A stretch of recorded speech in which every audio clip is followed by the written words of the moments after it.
ഒരുപാട് വിഷമത്തോടും സങ്കടത്തോടും കൂടിയാണ് ഞാൻ ഇന്ന് ഈ വീഡിയോ ചെയ്യേണ്ടി വരുന്നത്. കാരണം എല്ലാവർക്കും അറിയാലോ അഖിൽ എൻ.ആർ.ഡിയുടെ ഭാര്യ ഒളിച്ചോടി പോയ വിഷയം. സംഭവം നടന്നിട്ട് 2 ദിവസത്തോളമായി എന്നാണ് പറയപ്പെടുന്നത്. പക്ഷെ അത് ഇന്നലെയാണ് സോഷ്യൽ മീഡിയയിൽ ഒരു ചർച്ചാ വിഷയമായി മാറിയതെന്ന് മാത്രം. ആക്ച്വലി എല്ലാത്തിന്റെയും തുടക്കം എന്ന് പറയുന്നത് മെനിഞ്ഞാന്ന് രാത്രി ഇൻസ്റ്റാഗ്രാമിൽ വന്നൊരു പോസ്റ്റ് ആണ്. ആ പോസ്റ്റിൽ നിന്നാണ് ഈ വിഷയം സോഷ്യൽ മീഡിയയിൽ ചർച്ചയായി മാറുന്നത്. ഞാൻ ആ പോസ്റ്റ് ഒന്ന് വായിച്ചുതരാം. അഖിൽ എൻ.ആർ.ഡി ഇതിൽ വല്ല സത്യവുമുണ്ടോ? ആ പെണ്ണ് ഒളിച്ചോടി പോയി എന്നൊക്കെ കേൾക്കുന്നുണ്ടല്ലോ. റീസെന്റ് ഇവരുടെ അക്കൗണ്ടിൽ നിരവധി ഒരുമിച്ചുള്ള വീഡിയോസ് വന്നുകൊണ്ടിരുന്നതാണ്. ഇതൊന്നും സത്യമാവാതിരിക്കട്ടെ. ഇതാണ് ആ പോസ്റ്റ്. ഈ പോസ്റ്റിന് താഴെ ഇവരുടെ അയൽവാസി എന്ന് പറയപ്പെടുന്ന ഒരുത്തന് കമന്റ് ചെയ്തിട്ടുണ്ടായിരുന്നു. ഞാൻ കമന്റ് ഒന്ന് വായിച്ചുതരാം. സത്യമാണ്, സംഭവം നടന്നിട്ട് ഇപ്പോൾ 2 ദിവസമായി. അവൾ പന്തളം പൂഴിക്കാട് സ്വദേശിയായിട്ടുള്ള ബസ് ഡ്രൈവർ അനൂപ് എന്ന ആളുടെ കൂടെയാണ് പോയത്. 2 കൂട്ടരെയും നൂറനാട് പോലീസ് വിളിപ്പിച്ചിട്ടുണ്ടായിരുന്നു. അവൾ പറയുന്നത് അവൾക്ക് അനൂപിനെ ഇഷ്ടമാണ്, അവനോടൊപ്പം പോകാനാണ് തോന്നിയത്, അതുകൊണ്ട് അങ്ങനെ ചെയ്തു. അവൾ അനൂപ് എന്ന ആളുടെ കൂടെ പോകുന്നെന്ന് ആണ്. അങ്ങനെ 2 കൂട്ടരും അവർ അവരുടെ വഴിക്ക് പോയി എന്നാണ് അറിയാൻ സാധിച്ചത്. ഇതാണ് ആ കമന്റ്. ഈ പോസ്റ്റും ഈ കമന്റും നല്ല രീതിയിൽ കത്തിക്കയറി ചർച്ചാ വിഷയമായി മാറിയെന്ന് പറഞ്ഞാൽ മതിയല്ലോ. അതോടെ ഇതുമായി ബന്ധപ്പെട്ട് നിരവധി പോസ്റ്റുകളും വീഡിയോകളും പ്രത്യക്ഷപ്പെടാൻ തുടങ്ങി എന്നുള്ളതാണ്. പിന്നെ ഒബ്വിയസ്ലി അറിയാലോ പല യൂട്യൂബേഴ്സും ഇത് ഏറ്റെടുത്തു. അത് പിന്നെ സ്വാഭാവികം. എന്തെങ്കിലും പൊട്ടുപൊളിയും കേൾക്കുമ്പോഴും ഏറ്റെടുക്കാനും സ്വന്തം ഊഹാപോഹങ്ങളെ വിളിച്ച് പറഞ്ഞുകൊണ്ട് വീഡിയോകൾ ചെയ്യാനും കൂടെ ഇഷ്ടംപോലെ ആൾക്കാരുണ്ടല്ലോ. അതുകൊണ്ട് തന്നെ പലരും ഈ വിഷയം എടുത്ത് നല്ല രീതിയിൽ അങ്ങ് കത്തിച്ച് വിട്ടെന്ന് പറഞ്ഞാൽ മതിയല്ലോ. പക്ഷെ എന്നിട്ട് ഞാൻ ഈ വിഷയത്തിൽ വീഡിയോ ചെയ്തില്ല കേട്ടോ. കാരണം എന്നെ സംബന്ധിച്ചിടത്തോളം എന്തെങ്കിലും ഒരു ഒഫീഷ്യൽ കൺഫർമേഷൻ കിട്ടിയിട്ട് വീഡിയോ ചെയ്യാമെന്നുള്ള ഒരു രീതിയിലായിരുന്നു ഞാൻ വെയിറ്റ് ചെയ്തുകൊണ്ടിരുന്നത്. ഇന്നലെ ഒരു ഡേ മൊത്തം ഞാൻ അതുമായി ബന്ധപ്പെട്ട് വെയിറ്റ് ചെയ്തു എന്നുള്ളതാണ്. എന്റെ വീഡിയോ സ്ഥിരമായി കാണുന്നവർക്കറിയാം എന്തെങ്കിലും പൊട്ടും പൊളിയും വെച്ച് എന്തെങ്കിലും ഊഹാപോഹങ്ങൾ വിളിച്ച് പറഞ്ഞൊരു സ്വഭാവം നമുക്കില്ല. അതുകൊണ്ട് തന്നെ ഇന്നലെ ഒരു ഡേ മൊത്തം ഞാൻ ഈ വിഷയവുമായി ബന്ധപ്പെട്ടൊന്ന് വെയിറ്റ് ചെയ്തു എന്നുള്ളതാണ്. നമ്മളൊരു വിഷയവുമായി ബന്ധപ്പെട്ട് നമ്മൾ ഓഡിയൻസിന് ഒരു ഇൻഫർമേഷൻ പാസ് ചെയ്യുന്ന സമയത്ത് അത് ജെന്യൂൻ ആയിരിക്കാൻ ശ്രദ്ധിക്കണമല്ലോ. അല്ലാതെ എന്തെങ്കിലും കേൾക്കുമ്പോഴേക്കും എന്തെങ്കിലും വിളിച്ച് പറഞ്ഞ് വീഡിയോ ചെയ്യുന്നത് എന്റെ എത്തിക്സിന് ചേർന്നതല്ല. മാത്രമല്ല ഒരുത്തന്റെ ജീവിതവുമായി ബന്ധപ്പെട്ടുള്ള ഒരു പ്രശ്നമാണിത്. നാളെ നമ്മൾ എന്തെങ്കിലും വിളിച്ച് പറഞ്ഞിട്ട് അതല്ല സത്യമെങ്കിൽ അത് കാരണം സഫർ ചെയ്യാൻ പോകുന്നത് ആ പയ്യനും കൂടിയാണ്. അതുകൊണ്ട് തന്നെയാണ് ഒരു ഒഫീഷ്യൽ കൺഫർമേഷന് വേണ്ടി ഞാൻ വെയിറ്റ് ചെയ്തത്. പക്ഷെ അതിനിടയ്ക്ക് ഇന്നലെ ഒരു ഉച്ച ആയപ്പോഴേക്കും ഈ വിഷയവുമായി ബന്ധപ്പെട്ടുള്ള CCTV ഫൂട്ടേജ് പുറത്തു വന്നു. അഖിൽ എൻ.ആർ.ഡിയുടെ ഭാര്യ ഒളിച്ചോടുന്ന CCTV ഫൂട്ടേജ് എന്ന് പറഞ്ഞുകൊണ്ടാണ് അത് പുറത്തു വന്നിട്ടുള്ളത്. ഞാൻ ആ വീഡിയോ ഇവിടെ കാണിച്ചു തരാം.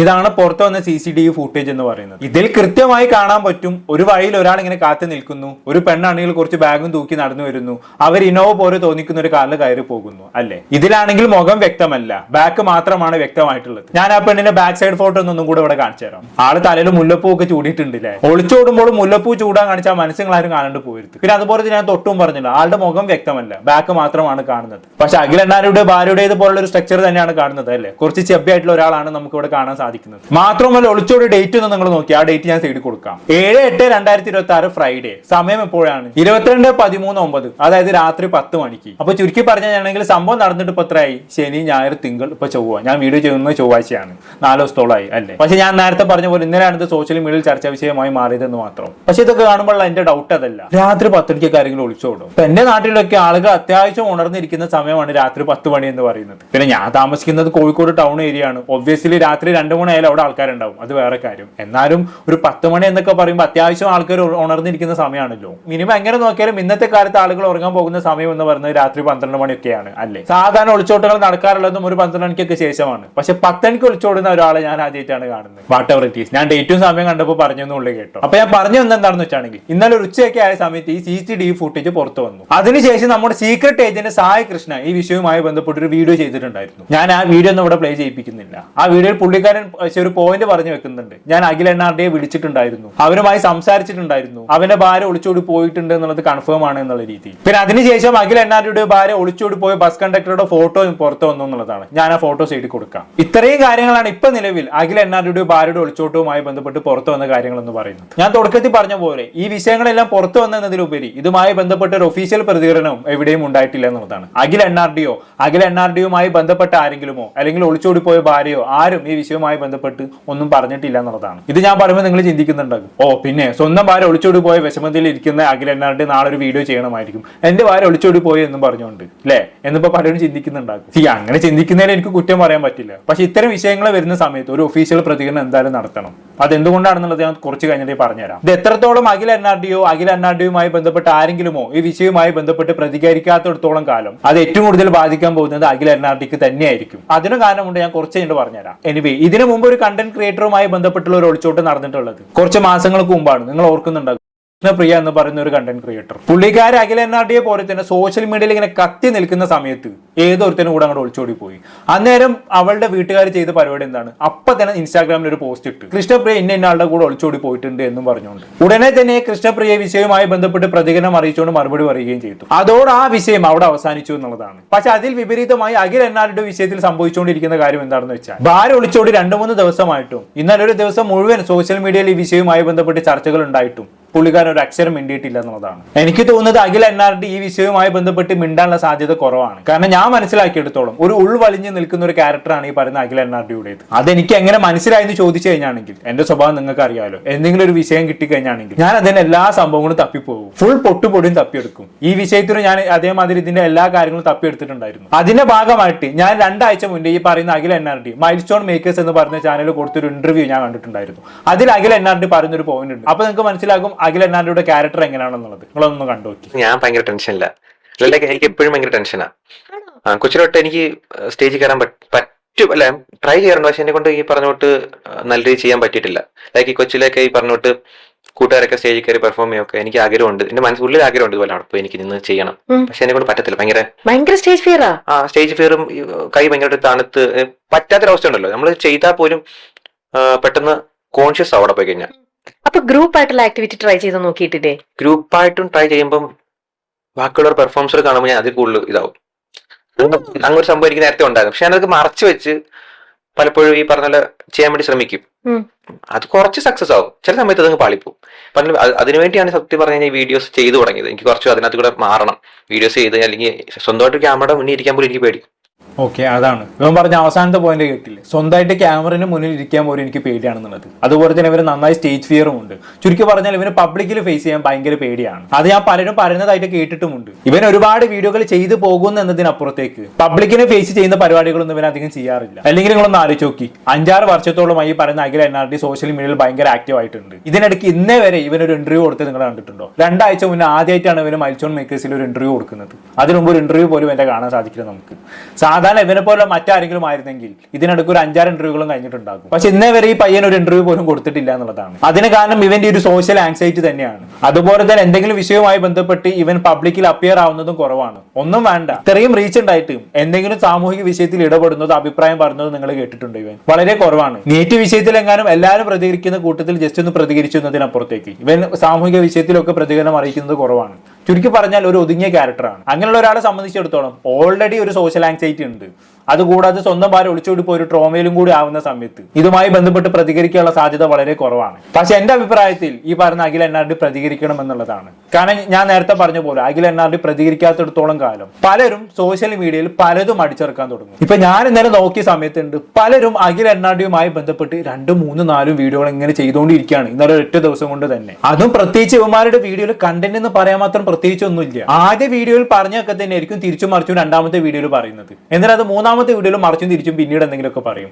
ഇതന്നെ അങ്ങോട്ടും കൂടി തിരിച്ചും മറിച്ചും പറഞ്ഞുകൊണ്ടിരിക്കാന്നല്ലാണ്ട് പ്രത്യേകിച്ച് കണ്ടന്റ് ഒന്നും ഇല്ല. പക്ഷെ കൂടെ അടിച്ചു വിട്ട് ചെയ്യുന്നേ. ഇത് സംഭവം എന്താണെന്ന് വെച്ചാണെങ്കിൽ ഇവന്മാർ ഈ വിഷയം കത്തി കയറുന്നു എന്ന് കാണുമ്പോൾ ഒരു വീഡിയോ അങ്ങോട്ട് ചെയ്യും. ആ വീഡിയോക്ക് ആണെങ്കിൽ ഒരു 10 മണിക്കൂർ കൊണ്ട് 1 ലക്ഷവും 2 ലക്ഷമൊക്കെ വ്യൂസ് കയറും. അതോടെ അവന്മാർക്ക് മനസ്സിലാക്കും ഈ വിഷയവുമായി ബന്ധപ്പെട്ട് എന്തെങ്കിലുമൊക്കെ പറഞ്ഞ് വീഡിയോ ചെയ്ത് കഴിഞ്ഞാണെങ്കിൽ ഭയങ്കര റീച്ച് ആയിരിക്കും എന്നുള്ളത്. അങ്ങനെ എന്തെങ്കിലുമൊക്കെ തമ്മിൽ കൊടുത്തിട്ട് എന്തെങ്കിലുമൊക്കെ കൊണ്ട് അടിച്ചു വിടും. പ്രത്യേകിച്ചൊന്നും വീഡിയോയിൽ ഉണ്ടാവില്ല. എന്നിട്ട് അതിനാണെങ്കിലോ നല്ല റീച്ചും കയറും. എന്നിട്ട് ഇങ്ങനെ ഓരോ ഊഹാപോഹങ്ങൾ ഇങ്ങനെ അടിച്ചിറക്കിക്കൊണ്ടേയിരിക്കും. ഇന്നലെ അഖിൽ എന്നാർഡിയെ കുറിച്ച് ഓരോരുത്തർമാരെ അടിച്ചിറക്കിയത് കാണാം. ഇവൻ ഗേ ആണ്, ഇവൻ ആ പെണ്ണിനെ നോക്കാൻ കഴിവില്ല, ഇങ്ങനെ ഓരോ ഊഹാപോഹങ്ങൾ പറഞ്ഞുകൊണ്ട് ഇവനെ കുറിച്ച് വീഡിയോകൾ ചെയ്തുകൊണ്ടേയിരിക്കുകയാണ്. അതാണെങ്കിൽ ഒടുക്കത്തെ റീച്ചു. അതിനെക്കുറിച്ച് പറയാതിരിക്കാൻ വയ്യ. ഇപ്പൊ ഇത് സോഷ്യൽ മീഡിയയിൽ ഒരു ട്രെൻഡായി മാറി കഴിഞ്ഞിരിക്കുകയാണ്. ഏതെങ്കിലും ഒരാൾ അങ്ങോട്ട് ഒളിച്ചോടി കഴിഞ്ഞാണെങ്കിൽ അതുമായി ബന്ധപ്പെട്ട് എന്തെങ്കിലും ഊഹാപോഹങ്ങൾ അടിച്ചു വിട്ടുകൊണ്ട് വീഡിയോകൾ ചെയ്യുക. വീഡിയോ ചെയ്യുന്നതിന് കുഴപ്പമില്ല, എന്തെങ്കിലും അപ്ഡേറ്റ്സ് ഒക്കെ ഉൾപ്പെടുത്തിക്കൊണ്ടുള്ള വീഡിയോസ് ആണെങ്കിൽ പിന്നെയും ഓക്കെ. ഇത് പ്രത്യേകിച്ചൊന്നും ഉണ്ടാവില്ല. ഇതുമായി ബന്ധപ്പെട്ട് മുമ്പ് ഇങ്ങനെ സംഭവിച്ചിട്ടുള്ളത് മറ്റേ ഷഹല ഷെറിന്റെ ഒളിച്ചോട്ടത്തിലാണ്. ഈ ഷഹല ഷെറിൻ എന്ന പെണ്ണ് ഒളിച്ചോടിയ സമയത്ത് അത് അത്യാവശ്യം സോഷ്യൽ മീഡിയയിൽ ചർച്ചാ വിഷയമായി മാറി. അതോടെ പലരും ചെയ്ത പരിപാടി എന്താണ്, അതുമായി ബന്ധപ്പെട്ട് ഡെയിലി 3, 4, 5 വീഡിയോസ് അങ്ങോട്ട് ചെയ്യുക. വീഡിയോ കൊടുക്കുന്ന തമ്മിലാണെങ്കിലോ ശൈലയുടെ കാമുകനെ പൊക്കി അവരെ അവിടെ കണ്ടെത്തി ഇവിടെ കണ്ടെത്തിയെന്ന് പറഞ്ഞുകൊണ്ടായിരിക്കും തമ്മിൽ കൊടുക്കുന്നത്. ഇനി വീഡിയോ തുറന്നു നോക്കിയാലാണെങ്കിലോ ഒരു തേങ്ങാക്കോലും ഉണ്ടാവില്ല. ഒളിച്ചോട്ടവുമായി ബന്ധപ്പെട്ടുള്ള ഏതെങ്കിലും ഷോർട്ട് ഫിലിംസ് ഇങ്ങനെ പ്ലേ ചെയ്തവർ ഇങ്ങനെ കാണും, അല്ലെങ്കിൽ ഏതെങ്കിലും ഉസ്താദുമാർ സംസാരിക്കുന്ന ഒരു വീഡിയോ അവന്മാർ പ്ലേ ചെയ്യിപ്പിക്കും. എന്നിട്ട് ഇങ്ങനെ അതും കണ്ടുകൊണ്ടിരിക്കും. എന്നിട്ട് നമ്മളോട് പറയും ഇങ്ങനെയൊക്കെ ഒന്നും ചെയ്യാൻ പാടില്ല മക്കളെ, നിങ്ങളൊന്നും ഇങ്ങനെ ചെയ്യരുത്, എന്തിനാണ് ഒരു കുടുംബം കുളം തോണ്ടുന്നതെന്നും പറഞ്ഞു കഴിഞ്ഞിട്ട് ഒരു വീഡിയോ അങ്ങോട്ട് ചെയ്യും. ഇതന്നെ ഒരു പ്രവണത. ഇതിനാണെങ്കിലോ നല്ല വ്യൂസ് ഉണ്ടാകും. ഇത് കാണുന്ന ആൾക്കാരെ പറഞ്ഞിട്ടും കാര്യമില്ല. ഇവന്മാർ ഓരോ തമ്മിലും വെച്ച് അടിച്ചു വിടുന്ന സമയത്ത് അതിന്റെ ക്യൂരിയോസിറ്റി കൊണ്ട് ആളുകൾ കണ്ടുപോകുന്നതാണ്. പക്ഷെ അത് മുതലാക്കാൻ വേണ്ടി ഇവിടെ കുറെ ആൾക്കാരുണ്ട് എന്നുള്ളതാണ് സത്യം. ഇപ്പൊ അഖിൽ അണ്ണാടിയുടെ കേസിലും അങ്ങനെയൊക്കെയാണ് സംഭവിച്ചിട്ടുള്ളത്. ഞാൻ ഇന്നലെ നോക്കുന്ന സമയത്തുണ്ട് ഏതോ ബൈപ്പോളർ ഡിസോർഡറുമായി ബന്ധപ്പെട്ട് ഏതോ ഡോക്ടർ സംസാരിക്കുന്ന വീഡിയോ ഒക്കെ ഉണ്ട് ഓരോരുത്തരുമാര് അവരുടെ വീഡിയോ ഉൾപ്പെടുത്തി വീഡിയോ ചെയ്തിരിക്കുന്നത്. എന്നിട്ട് കാര്യമായിട്ട് ഇരുന്ന് പറയാണ് അഖിൽ അണ്ണാടിയുടെ ഒളിച്ചോടിയ ഭാര്യയ്ക്ക് ബൈപ്പോളർ ഡിസോർഡർ ഉണ്ടാവാൻ സാധ്യതയുണ്ട്, അതുകൊണ്ടാണ് ഞാൻ ഈ വീഡിയോ ഇവിടെ പ്ലേ ചെയ്യിപ്പിച്ചത് പോലും. ഉളുപ്പില്ലല്ലോ ചെങ്ങായിമാരെ നിങ്ങൾക്ക് ഇങ്ങനെയൊക്കെ പറയാനും.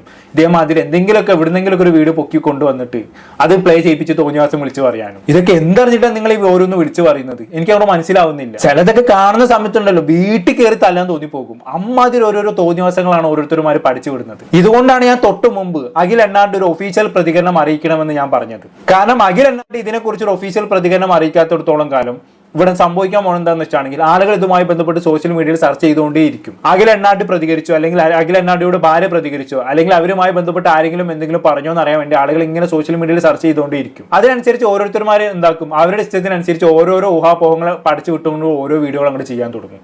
അവരാണെങ്കിൽ അത് വെച്ച് നല്ല റീച്ച് ഉണ്ടാക്കി എടുക്കാനും തുടങ്ങും. ഇതിനൊക്കെ ഉണ്ടല്ലോ ചെറ്റത്തരെന്ന് വിളിച്ചാണെങ്കിൽ കുറഞ്ഞു പോകും. അതുകൊണ്ട് തന്നെ അഖിൽ അണ്ണാടിയോട് എനിക്ക് പറയാനുള്ളത്, ദയവ് ചെയ്ത് ഇത്തരം കാര്യങ്ങൾക്കൊന്നും വളം വെച്ച് കൊടുക്കാതിരിക്കുക. ഒരു ഒഫീഷ്യൽ പ്രതികരണം അറിയിച്ച് ഈ വിഷയം ക്ലോസ് ചെയ്യാൻ ശ്രമിക്കുക. ഇല്ലാന്നുണ്ടെങ്കിൽ നാളെ അത് ബാധിക്കാൻ പോകുന്നത് അഖിൽ അണ്ണാടിക്ക് തന്നെയായിരിക്കും. ഞാൻ നേരത്തെ പറഞ്ഞേനെ, ഇപ്പൊ തന്നെ പലരും എന്തൊക്കെയാണ് അടിച്ചേർക്കുന്നത്, ഈ ചെക്കൻ ഗേ ആണ്, ഈ ചെക്കന് പെണ്ണിനെ നോക്കാൻ കഴിവില്ല എന്നൊക്കെയാണ് ഓരോരുത്തർമാർ പറഞ്ഞുണ്ടാക്കുന്നത്. അത് വിശ്വസിക്കാൻ ഇവിടെ ആൾക്കാരുണ്ടെന്നുള്ളതാണ്. സോ ദയവ് ചെയ്ത് എന്തെങ്കിലുമൊക്കെ വിഷയത്തിൽ പ്രതികരിച്ച് രംഗത്ത് വരണമെന്നാണ് എനിക്ക് അഖിൽ അണ്ണാടിയോട് റിക്വസ്റ്റ് ചെയ്യാനുള്ളത്. എന്തായാലും അഖിൽ അണ്ണാടിയുടെ ക്യാരക്ടറിനെ കുറിച്ച് നമ്മൾ സംസാരിച്ച് തുടങ്ങിയ സ്ഥിതിക്ക് നമുക്ക് പുള്ളിക്കാരൻ അതുമായി ബന്ധപ്പെട്ട് കൊടുത്ത ഇന്റർവ്യൂവിന്റെ ബാക്കി ഭാഗം കൂടി കണ്ടു നോക്കാം. ഞാൻ നേരത്തെ ഈ പറഞ്ഞ ഇന്റർവ്യൂ സിനിമ ഇന്റർവ്യൂ പോകുമ്പോൾ മാക്സിമം ചിരിച്ചോണ്ടിരിക്കാൻ വേണ്ടി ട്രൈ ചെയ്യും. ഈ ചിരി വന്നിട്ടില്ല. എനിക്ക് സത്യം പറഞ്ഞ ചിരി അങ്ങനെ വരുന്നില്ല. ഞാൻ ഇങ്ങനെ മോശമല്ല, കാരണം അടുത്തിരിക്കുന്ന ആൾക്കാര് കാര്യങ്ങൾ പറയുമ്പോൾ ചിരിക്കണം. എന്റെ മെന്റാലിറ്റി അങ്ങനെയാണ്. അവരെന്തെങ്കിലും വിചാരിക്കൂ, അവർക്ക് എന്തെങ്കിലും ഈ പറഞ്ഞോട്ട് അവർ കോമഡി പറഞ്ഞാൽ നമ്മൾ ചിരിച്ചില്ല അവർക്ക് മുഖം പാടും, അവർ ചിന്ത കൊണ്ട് നമ്മൾ ചിരിക്കാൻ വേണ്ടി ശ്രമിക്കും. പക്ഷെ അത് എനിക്ക് പിന്നീട് മനസ്സിലായി, ഞാൻ അങ്ങനെ ചിരിക്കാൻ ഫേക്ക് ചെയ്യാൻ വേണ്ടി ശ്രമിക്കും തോറും എന്റെ സ്ട്രെസ് കൂടുന്നേ ഉള്ളൂ. അടുത്ത പുള്ളി പറയുമ്പോൾ ഞാൻ വീട്ടിൽ ചിരിക്കണമല്ലോ എന്നുള്ള എന്റെ ചിന്ത അങ്ങനെ പോകുന്നത്. അതാണ് ഇതിൽ നിന്ന് തന്നെ മനസ്സിലാക്കാൻ പറ്റും ചുറ്റുമുള്ളവരെ കംഫർട്ട് ആക്കി നിർത്തുന്ന ഒരു സ്വഭാവമാണ് അഖിലിന്റേത് എന്നുള്ളത്. ഇപ്പൊ പറഞ്ഞു കേട്ടില്ലേ, ഇവന് മുന്നിൽ ഒരുത്തിനൊരു കോമഡി പറഞ്ഞു കഴിഞ്ഞാണെങ്കിൽ ചിരി വന്നില്ലെങ്കിൽ പോലും അപ്പുറത്തുള്ള ആൾക്ക് ഹേർട്ട് ആവണ്ട എന്ന് കരുതി ചുമ്മാ ചിരിച്ചു കൊടുക്കും. അങ്ങനെ പോലും ചിന്തിക്കുന്ന ഒരു പാവം മനുഷ്യനാണ് ഈ ചങ്ങായി. ഇവനെ കുറിച്ചൊക്കെയാണ് ഇവൻ ഗേ ആണ്, അതുപോലെ തന്നെ ഒരു പെണ്ണിനെ നോക്കാൻ കഴിവില്ലാത്തവനെന്നൊക്കെ പറഞ്ഞ് അടിച്ചേർക്കുന്നത്. മോശമാണ് കേട്ടതൊക്കെ. എന്തായാലും ബാക്കി കേട്ടോക്കാം. ഈയിടെ ആ മൂവിയുടെ പ്രൊമോഷന്റെ സമയത്ത് SH കോളേജിൽ ചെന്നപ്പം അവിടുത്തെ കോളേജിലെ കുട്ടികളുടെ അടുത്ത് ഇൻട്രോവേർട്ടിസത്തിനെ കുറിച്ച് അഖിൽ പറഞ്ഞൊരു കാര്യം, ഞാൻ അങ്ങനത്തെ ഒരു വ്യക്തിയാണ്, പക്ഷെ എന്നെ പോലെ നിങ്ങൾ ആവരുത് എന്നും പറഞ്ഞപ്പോ അത് ഭയങ്കരമായിട്ട് വൈറലായിക്കൊണ്ടിരിക്കുകയാണല്ലോ. അപ്പൊ അവരുടെ അടുത്തൊരു ഇപ്പം വരുന്ന ജനറേഷന്റെ അടുത്തൊരു ഉപദേശം പോലെ അഖിലിന്റെ ജീവിതത്തിൽ നിന്നും എടുത്തു പറഞ്ഞൊരു കാര്യമാണത്. അപ്പം അഖിൽ ഒരു ഇൻട്രോവേർട്ട് ആണ്.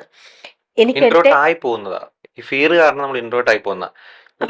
എനിക്ക് ഉള്ളിൽ ആഗ്രഹമുണ്ട് ആൾക്കാർക്ക് കുറെ ചിരിക്കണം, അല്ലെങ്കിൽ പറഞ്ഞിട്ട് ഭയങ്കര ലൗഡായിട്ട് സംസാരിക്കണം, കോമഡി പറയണം. പക്ഷെ ഇതൊന്നും വർക്ക്ഔട്ട് ആവാറില്ല. ലൈക്ക് നമ്മുടെ ഉള്ളിൽ കാണുന്ന ഒരു രീതിയിൽ. അഖിലിന്റെ ലോകത്തോ വീട്ടിൽ എങ്ങനെയാ? അഖിലിന്റെ അച്ഛനും അമ്മയും ഒരു സിസ്റ്റർ ഉണ്ടല്ലോ, സിസ്റ്ററിന്റെ കൂടെ എങ്ങനെ തല്ലുണ്ടാക്കുക, വഴക്കുണ്ടാക്കുക? അങ്ങനെ തല്ലുണ്ടാക്കിയിട്ടില്ല, അങ്ങനെ തല്ലുണ്ടാക്കിയിട്ടില്ല. ഇല്ല, ഞാൻ ആദ്യം സംസാരിക്കാറില്ല. കസിൻസിന്റെ അടുത്തോ? കസിൻസ് ഉണ്ടോ? ഒരുപാട് കസിൻസ് ഒക്കെ ഉണ്ട്. ഈ ഇടയ്ക്ക് ഒക്കേഷനിൽ ഫങ്ഷൻസ് ഒക്കെ വരുമ്പോൾ കാണും, അല്ലെങ്കിൽ വീട്ടിൽ വരുമ്പോൾ കാണും. അല്ലെങ്കിൽ ഞാൻ ഈ പറഞ്ഞിട്ട് വീട്ടിലങ്ങനെ ഒരുപാട് സംസാരിക്കാറില്ല. എന്റെ അച്ഛൻ ഇടയ്ക്ക് പറയും ഇതുപോലെ അച്ഛൻ ചോദിച്ചാൽ എന്താ അച്ഛന് വീട്ടിൽ കാറ് ഉണ്ട്, 2 കാർ കിടപ്പുണ്ട്, അച്ഛനാണെങ്കിൽ കാറ് പഠിക്കാം. അപ്പം അച്ഛൻ പക്ഷെ പഠിക്കത്തില്ല. ഞാൻ അച്ഛൻ കാറിന് പഠിക്കാത്തത് അല്ലെ, ഇപ്പൊ ഈ കാറിൽ പോകുമ്പോഴാണ് നീ കുറച്ചൊന്നും സംസാരിക്കുന്ന അടുത്തിരുന്ന്, അത് നഷ്ടപ്പെടുത്തണ്ടല്ലോ അച്ഛൻ അങ്ങനെ പറയാറുണ്ട്. അധികം അങ്ങനെ വീട്ടുകാരല്ലോ സംസാരിക്കും. അച്ഛനും അമ്മയൊക്കെ നല്ലപോലെ കുറെ നേരം കാര്യം പറയും. ശരി, കുറച്ചു നേരം കാര്യം പറയുമ്പോൾ എനിക്കങ്ങ് ഡിസ്റ്റർബ് ആവും. കുറച്ചു നേരം സംസാരിക്കത്തുള്ളൂ. അപ്പൊ പൊതുവെ അധികം സംസാരിക്കാൻ ഇഷ്ടപ്പെടുന്ന ഒരു വ്യക്തി അല്ല. കേൾക്കാൻ ഇഷ്ടമാണോ മറ്റുള്ളവരുടെ സംസാരം? കുറച്ചൊക്കെ ആണ്. അപ്പൊ ഒരുപാട് അതിനോടൊരു താല്പര്യം അപ്പൊ ഇല്ല. പക്ഷെ സർപ്രൈസിങ് അഖിൽ അങ്ങനെയുള്ള ഒരു വ്യക്തി മറ്റുള്ളവരെ ചിരിപ്പിക്കാനായിട്ടുള്ള ബാക്ക് ടു ബാക്ക് ഇത്ര അധികം വീഡിയോസ് ചെയ്തിരിക്കണമെന്ന് പറഞ്ഞാൽ ഒരു രീതിയിലും അതെനിക്ക് മാച്ച് ആവുന്നില്ലല്ലോ. അത് ഭയങ്കര പാടാ. കാരണം ഇപ്പൊ ഈ പറഞ്ഞ തൊട്ട് ഇന്റർവെട്ട് അല്ലെങ്കിൽ ഇങ്ങനെ ഈ ഒരു ഫിയർ ഉള്ള ആൾക്കാർ മാക്സിമം എത്താൻ പോകുന്നത് ക്യാമറയ്ക്ക് പിന്നെ വരായിരിക്കും. ലൈക്ക് സ്ക്രിപ്റ്റ് റൈറ്റിംഗ് അല്ലെങ്കിൽ ക്യാമറാമാൻ, അതെ. അവിടെ വരെ അവർക്ക് പറ്റത്തുള്ളൂ. ആ. പക്ഷെ എന്റെ ഉള്ളിൽ ആഗ്രഹം ഉള്ളതുകൊണ്ട് അത് ബ്രേക്ക് ചെയ്യാൻ വേണ്ടി ശ്രമിക്കുകയാണ്. വാവ്, ഇങ്ങോട്ട് നൈസ്. എത്തണം. ഓക്കെ, അപ്പൊ അതിനാ ഞാൻ ചോദിക്കണേ, ഒരാളുടെയും കൂടി ഒരു ബാക്ക് സപ്പോർട്ട് ഉണ്ടെങ്കിൽ okay, go Akhil, you can do it. Wife support ആണ്. ആ. ഇത് വല്ലാത്തൊരു സപ്പോർട്ടായി പോയി. ഇത് സപ്പോർട്ട് കൂടി പോയെന്നൊരു ഡൗട്ട്. ഇത്രയൊക്കെ സപ്പോർട്ട് ഒന്നും കൊടുക്കേണ്ടില്ലായിരുന്നു. സപ്പോർട്ട് ഒരു പൊടിക്ക് കൊടുക്കാമായിരുന്നു. അഖിൽ ഇത്രയും പറഞ്ഞ സ്ഥിതിക്ക് എനിക്ക് തോന്നിയത് എന്താണെന്ന് വെച്ചാണെങ്കിൽ ഇവൻ ആളുകളോട് സംസാരിക്കാൻ ഭയങ്കര ബുദ്ധിമുട്ടാണെന്നല്ലോ പറയുന്നത്. ചിലപ്പോൾ ആ ബുദ്ധിമുട്ട് മനസ്സിലാക്കി എന്നോട് സംസാരിക്കേണ്ടെന്ന് വിചാരിച്ചപ്പോൾ വേറൊരുത്തനും കൂടെ ഇറങ്ങി പോയതായിരിക്കും സംഭവം. ഞാൻ കോമഡി പോലെ പറഞ്ഞതാണ് കേട്ടോ. എന്നാലും ഞാൻ ആലോചിച്ച് നോക്കുന്ന അതൊന്നുമല്ല, ഈ പെണ്ണുങ്ങൾക്കൊന്നും ബുദ്ധി ഇല്ല എന്നുള്ളതാണ്. കാര്യങ്ങളൊന്നും ആലോചിച്ച് നോക്കി. ഇവിടെ അഖിലിന്റെ ഭാര്യയെ സംബന്ധിച്ചിടത്തോളം അഖിലിന്റെ ജീവിതത്തിലേക്ക് കടന്നു വന്നതിന് ശേഷം അവൾ ലൈഫിൽ ഒരുപാട് കാര്യങ്ങൾ അച്ചീവ് ചെയ്തു അല്ലേ. ആരും അറിയാത്ത ഒരു മൂലക്കൽ കിടന്ന് അവളെ സംബന്ധിച്ചിടത്തോളം 4 ആളെ അറിയുന്ന അവസ്ഥയിലേക്ക് അവൾ എത്തി. ഇപ്പൊ അവൾക്ക് 1 ലക്ഷത്തിന് മുകളിലെങ്ങാനും ഇൻസ്റ്റാഗ്രാമിൽ ഫോളോവേഴ്സ് ഉണ്ട്. എവിടെ പോയാലും അവളെ ആളുകളെ റെക്കഗ്നൈസ് ചെയ്യുന്നുണ്ട്. അതിന്റെ വലിയ കാര്യമാണ് അല്ലെ. അതുപോലെ തന്നെ ഇഷ്ടംപോലെ കൊളാബറേഷൻസ്, അതുവഴി ഇഷ്ടംപോലെ വരുമാനങ്ങൾ. എനിക്കൊന്ന് മാസം അതുവഴി തന്നെ അവൾ ലക്ഷങ്ങൾ സമ്പാദിക്കുന്നുണ്ടാകും. ചുരുക്കി പറഞ്ഞാൽ ഇന്നത്തെ കാലത്ത് ഒരു പെണ്ണ് ആഗ്രഹിക്കുന്നത് എന്താണോ അതെല്ലാം അവൾ അച്ചീവ് ചെയ്തു എന്നുള്ളതാണ്. ആ അച്ചീവ്മെന്റിന്റെ കൊടുമുടിയിൽ നിൽക്കുന്ന സമയത്താണ് അതെല്ലാം വലിച്ചെറിഞ്ഞിട്ട് ഒരു കണ്ണാപ്പി ബസ് ഡ്രൈവറിന്റെ കൂടെ അവൾ ഇറങ്ങിപ്പോയത്. ഇങ്ങനെ പോകണമെന്നുണ്ടെങ്കിൽ എത്രത്തോളം ബുദ്ധി ഇല്ലാത്തവളാണ് അവൾ എന്നുള്ളതൊന്ന് നോക്കിക്കേ. അല്ലെങ്കിൽ പലപ്പോഴും എനിക്ക് തോന്നിയിട്ടുണ്ട് പെണ്ണുങ്ങൾ പൊതുവെ ഇമോഷണലി വീക്ക് ആണെന്നുള്ള കാര്യം. നമ്മൾ തുടക്കത്തിൽ പ്രിയന്റെ കാര്യം പറഞ്ഞിട്ടുണ്ടായിരുന്നല്ലോ, അവളും ഇതേപോലെയൊക്കെ ആയിരുന്നല്ലോ. റീച്ചിന്റെയും ഫെയിമിന്റെയും കൊടുമുടിയിൽ നിൽക്കുന്ന സമയത്ത് അതെല്ലാം വിട്ടെറിഞ്ഞുകൊണ്ട് ഏതൊരുത്തിനോട് അങ്ങോട്ട് ഇറങ്ങിപ്പോയി. ഇപ്പൊ അതാ പഴയ റീച്ചും ഫെയിമൊന്നും ഇല്ലാതെ ആള് നട്ടം തിരിയാണ്. എന്തുകൊണ്ടായിരിക്കും പല പെണ്ണുങ്ങളും ഇങ്ങനെയെന്ന് ഞാൻ പലപ്പോഴും ചിന്തിച്ചു പോയിട്ടുണ്ട്. എനിക്ക് തോന്നുന്നത് പെണ്ണുങ്ങളെ സംബന്ധിച്ചിടത്തോളം ഐക്യൂനേക്കാളും കൂടുതൽ ഇക്യു ആണെന്നുള്ളതാണ്. വിച്ച് മീൻ ഇന്റലിജന്റ് കോഷ്യന്റിനേക്കാളും ഇവർക്ക് കൂടുതൽ ഇമോഷണൽ കോഷ്യന്റ് ആണെന്നുള്ളതാണ്. അതുകൊണ്ടാവണം ഇവർ ഇമോഷണൽ ഇത്ര വീക്കായി പോകുന്നത്. ബുദ്ധി കൊണ്ട് ചിന്തിക്കുന്നതിനേക്കാളും ഇവർ ഏറ്റവും കൂടുതൽ ചിന്തിക്കുന്നത് ഇമോഷണൽ കൊണ്ടായിരിക്കും. അതുകൊണ്ടാണല്ലോ പല പൈസക്കാരായിട്ടുള്ള വീട്ടിലെയും പെൺകുട്ടികൾ പാവപ്പെട്ടവന്റെ കൂടെ ഒളിച്ചോടുന്ന പ്രവണത വീണ്ടും വീണ്ടും ആവർത്തിച്ചുകൊണ്ടിരിക്കുന്നത്. അതുകൊണ്ട് എന്റെ വീഡിയോ കാണുന്ന കല്യാണം കഴിച്ച ചെക്കന്മാരൊക്കെ സൂക്ഷിച്ചോളി മക്കളെ. സ്വന്തം ഭാര്യയ്ക്ക് എത്ര തിന്നാൻ കൊടുത്തിട്ടും കുറെ വസ്ത്രങ്ങൾ വാങ്ങി കൊടുത്തിട്ടൊന്നും യാതൊരു കാര്യമില്ല. അവരെ കെയർ ചെയ്യേണ്ട സമയത്ത് കെയർ ചെയ്യുന്ന വേണം. ഞാൻ ഇങ്ങനെ പറഞ്ഞു എന്ന് കരുതി അഖിലെണ്ണാറിന്റെ അങ്ങനെ ഒരു എന്നല്ല കേട്ടോ അർത്ഥം. ഞാൻ പലരും ഇന്നും അന്വേഷിച്ച് മനസ്സിലാക്കിയെടുത്തോളം അവൻ ഭാര്യയ്ക്ക് വേണ്ടി ചെയ്യാവുന്നതെല്ലാം ചെയ്തിട്ടുണ്ട് എന്നുള്ളതാണ്. അവളെ മാക്സിമം അവൻ കംഫർട്ടാക്കി കൊണ്ട് നടന്നിട്ടുണ്ട്. അവൾക്ക് വേണ്ടി അവൻ മാക്സിമം ടൈം സ്പെൻഡ് ചെയ്തിട്ടുണ്ട്. എന്നിട്ടും അതെല്ലാം ഇട്ടെറിഞ്ഞ് അവളൊരു ബസ് കണ്ടക്ടറിന്റെ കൂടെ ഒളിച്ചോടണമെന്നുണ്ടെങ്കിൽ അവളൊരു പൊട്ടത്തിയാണെന്ന് ഞാൻ പറയും. ഇതൊക്കെ ഉണ്ടല്ലോ ഒരു നേരത്തെ തരിപ്പിനെ പുറത്തങ്ങോട്ട് ഒളിച്ചോടുന്നതാണ്. കുറച്ച് കഴിഞ്ഞാലായിരിക്കും ബുദ്ധി ഉദിക്കാം. അന്നേരം നഷ്ടപ്പെടാനുള്ളതൊക്കെ നഷ്ടപ്പെട്ടിട്ടുണ്ടാകും. എന്തായാലും ആ പാവം അഖിലെണ്ണാടിനെ കുറിച്ച് ആലോചിച്ചിട്ടാണ് എനിക്ക് സങ്കടം വരുന്നത്. ഭാര്യ ഒളിച്ചോടി പോയതിനു ശേഷം ഇവന്റെ ഇന്റർവ്യൂ കാണുന്ന സമയത്ത് എന്തോ പോലെ. ബാക്കി കേട്ടോക്കെ എന്തായാലും. അപ്പം വീട്ടില് അമ്മയ്ക്കും അച്ഛനും അഖിലിന്റെ ഈ ഒരു ബുദ്ധിമുട്ട്, ഈ ഒരു എന്തോ ഒരു ബ്ലോക്ക്, ഒരു ഇതുണ്ടല്ലോ, അത് അവർക്ക് മനസ്സിലായപ്പം അവര് മോനെ കാരണം അഖിലിന് നല്ല രീതിയിൽ ആവണം, ഫ്ലറിഷ് ചെയ്യണമെന്നും ഇതെല്ലാം അച്ചീവ് ചെയ്യണമെന്നും ഉള്ളിൽ അത്രയും ആഗ്രഹവും ഉണ്ട്. ഞാനിത് ആരും കാണിക്കാറില്ല. അമ്മയോടും പറയാറില്ലേ? ഞാൻ ആരും പറയാറില്ല. എനിക്കിങ്ങനെ ഇതുണ്ടെന്ന് പറയുമ്പോൾ അതിന് എനിക്കൊരു എന്നെ ആൾക്കാർ മോശമായിട്ട് കാണുമോ ആ ഒരു ചിന്താഗതിയായി. ആരോടാ മനസ്സ് തുറക്കാറ്? ഞാൻ എന്നോട് എന്നെ മനസ്സിലാക്കാറില്ല അങ്ങനെ കൂടുതലായിട്ട്. ഇപ്പൊ എന്റെ വൈഫിന്റെ അടുത്ത് കാര്യം തുറന്നു പറയും. അതെ, അങ്ങനെ തുറന്നു പറഞ്ഞ് അവസാനം അവള് വേറൊരുത്തനും കൂടെ അങ്ങോട്ട് ഇറങ്ങിപ്പോയി എന്നുള്ളതാണ്. വല്ലാത്തൊരു പെണ്ണിഷ്ട. ബാക്കി കേട്ടോക്കെ എന്തായാലും. നിങ്ങൾ ലവ് മാരേജ് ആണോ? ലവ് മാരേജ് ആയിരുന്നു. എങ്ങനെയാണ് ഇത്ര ഷൈ ആയിട്ടുള്ളത്? എനിക്കത് അറിയായിരുന്നു. ചാറ്റ് ചെയ്യുന്നതിന് ഷൈ വേണ്ടല്ലോ. അവിടെ ഒരു മടി ഉണ്ടായില്ല. എവിടെ ശാന്തേഖനെ കണ്ടേ? അത് എന്റെ വീടിന്റെ അടുത്ത് തന്നെയാണ് വീട്. ഞങ്ങള് അത് ഈ പറഞ്ഞ ഞങ്ങൾ മിണ്ടുന്നതിന് മുമ്പ് ഞാൻ അങ്ങനെ അവളെ കണ്ടിട്ടില്ല. എനിക്ക് അവർ അച്ഛനെ കണ്ടുണ്ട്. അച്ഛനെ എനിക്കറിയാം. അപ്പൊ മിണ്ടിയതിന് ശേഷമാണ് അറിയുന്നത് ഇന്ന ആളുടെ. അല്ല, മിണ്ടണെങ്കിൽ ആദ്യം എവിടെയാ കണ്ടേ? സോഷ്യൽ മീഡിയയിൽ. ഓ, സോഷ്യൽ മീഡിയയിലൂടെ കണ്ടിട്ട് ചാറ്റിംഗ് തുടങ്ങി. ചാറ്റ് ചെയ്തു. ഓക്കെ. പിന്നെ ഫോൺ വിളിച്ചു. അങ്ങനെ കുറച്ചുകൂടെ അടുത്തു. പിന്നെ വിചാരിച്ചു ഒരുപോലെ പോവാം. അങ്ങനെ വീട്ടിൽ പറഞ്ഞു. ആദ്യം കുറച്ച് ഇതൊക്കെ ഉണ്ടായത്. പക്ഷെ നല്ലത് പിന്നെ അവർക്ക് മനസ്സിലായി സംഭവം. അപ്പൊ രണ്ട് വീട്ടുകാർക്ക് ഓക്കെ. പിന്നെ അവർ സംസാരിച്ചു. അങ്ങനെ അവസാനം ഒരു കല്യാണത്തിൽ എത്തിച്ചു. മേഘയുടെ ക്യാരക്ടർ എങ്ങനെയാ? ഇതേപോലെ എത്ര ഇൻട്രോവേർട്ട് ആണോ? അവളും കുറച്ച് ഇൻട്രോവേർട്ട് ആണ്. അവർ ഈ പറഞ്ഞോട്ട് ഫിയറും കാര്യങ്ങളൊക്കെ ഉണ്ട്. പക്ഷെ കുറെ കൂടെ ധൈര്യശാലിയാ. ഈ പറഞ്ഞ ഗേൾസ് കുറച്ചുകൂടെ സ്മാർട്ടാണ്. കാര്യങ്ങളൊക്കെ നല്ല ചെയ്തോളൂ. ഇതിനെ കണ്ടല്ലോ സ്മാർട്ട് എന്നല്ല വിളിക്കേണ്ടത്, ഓവർ സ്മാർട്ട് എന്നാണ്. സ്മാർട്ട്നെസ് കൂടി അവസാനം ചിന്തിക്കാനുള്ള ബുദ്ധി നഷ്ടപ്പെട്ടു പോയി. അതാണ് ഇവിടെ സംഭവിച്ചിട്ടുള്ളത്. എന്തായാലും ഇതിനിടയ്ക്ക് പറഞ്ഞ അഖിൽ എന്നാരുടെ ഒരു സിനിമയിൽ അഭിനയിച്ചിട്ടുണ്ടായിരുന്നല്ലോ, എന്തോ മഹാരാജ സോസർ എന്നും പറഞ്ഞുകൊണ്ട്. ആ സിനിമ ഈ അടുത്ത് റിലീസ് ആയിട്ടുണ്ടായിരുന്നു. സിനിമ പൊട്ടപ്പെടാണത് വേറെ കാര്യം. എന്തായാലും ആ സിനിമ കണ്ടിറങ്ങി വന്ന സമയത്ത് അഖിൽ അണ്ണാരുടെയും ഭാര്യയും കൂടി മാധ്യമങ്ങൾക്ക് മുന്നിൽ വന്ന് എന്തൊക്കെയോ സംസാരിക്കുന്നുണ്ടായിരുന്നു. എന്തായാലും കൂടി കണ്ട ശേഷം നിർത്താം. നിങ്ങൾ രണ്ടും ഒരുമിച്ച് ഏതെങ്കിലും സിനിമയിൽ വരണമെന്ന് ആഗ്രഹമുണ്ടോ? ചേച്ചിക്ക് അങ്ങനത്തെ ആഗ്രഹം ഉണ്ടോ? ചേച്ചിക്ക് ആഗ്രഹമില്ല, ചേട്ടനാണ് ആഗ്രഹം. അപ്പൊ നടക്കട്ടെ. അതെ, all the best. Thank you. Okay. അതെ, ചേച്ചിക്ക് അങ്ങനെ പ്രത്യേകിച്ച് സിനിമയിൽ അഭിനയിക്കാൻ ആഗ്രഹമൊന്നുമില്ല. ചേച്ചിക്ക് ആഗ്രഹം ഒളിച്ചോടാനാണ് അല്ലേ? വല്ലാത്തൊരു പെണ്ണിഷ്ടമാണ്. എന്തായാലും കൂടുതലൊന്നും പറയുന്നില്ല. ഇനി ഈ വിഷയവുമായി ബന്ധപ്പെട്ട് ഒരു വീഡിയോ ചെയ്യരുതെന്ന് തന്നെയാണ് എന്റെ ആഗ്രഹം. എന്തായാലും ഒരു ഒഫീഷ്യൽ കൺഫർമേഷൻ ഈ വിഷയവുമായി ബന്ധപ്പെട്ട് വരുന്ന പക്ഷം അപ്പോൾ നമുക്ക് ഇതിനെ കുറിച്ച് സംസാരിക്കാം. അതുവരെ തൽക്കാലം ഞാൻ ഈ വിഷയം ഇവിടെ മാറ്റി വെക്കുകയാണ്. നമുക്ക് മറ്റു പല കാര്യങ്ങളെ കുറിച്ചും വരും ദിവസങ്ങളിൽ ചർച്ച ചെയ്യാം. സോ കൂടുതലൊന്നും പറയുന്നില്ല. എന്താണെന്ന് നിങ്ങൾക്ക് തോന്നുന്നത് താഴെ കമന്റ് ബോക്സിൽ രേഖപ്പെടുത്തുമല്ലോ. അടുത്തൊരു ടോപ്പിക്കുമായി വീണ്ടും കാണാം.